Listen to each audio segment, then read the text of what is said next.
Israel ও ইরানের পাল্টাপাল্টি হামলার প্রভাবে উত্তপ্ত পুরো বিশ্ব বাণিজ্য।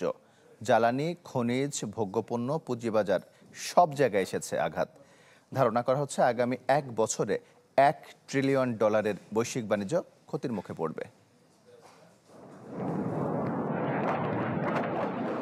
একের পর এক মিসাইল ও ড্রোন হামলায় বিপর্যস্ত ইরান ও ইসরায়েলের বিভিন্ন শহর, যার আঘাত দেশ দুটি ছাড়াও আছড়ে পড়েছে বিশ্ব বাণিজ্যে।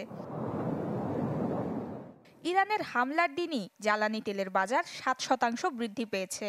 তৈরি হয়েছে অনিশ্চয়তা। $60 ঘরে থাকা অপরিশোধিত জ্বালানি তেলের দর এখন 70-এর ঘরে। তবে গত বছরের তুলনায় দাম এখনও 10% কম।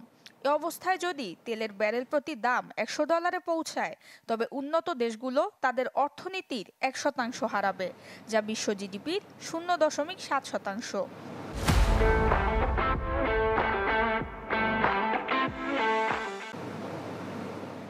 হামলার প্রভাব পড়েছে বৈশ্বিক পুঁজিবাজারেও।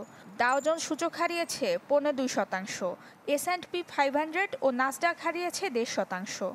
তেল ও প্রতিরক্ষা খাতের প্রতিষ্ঠানের মধ্যে এক্সন মোবিল 2%, লকহিড মার্টিন ও RTX শেয়ার দর বেড়েছে 3%। প্রভাব পড়েছে স্বর্ণের বাজারেও।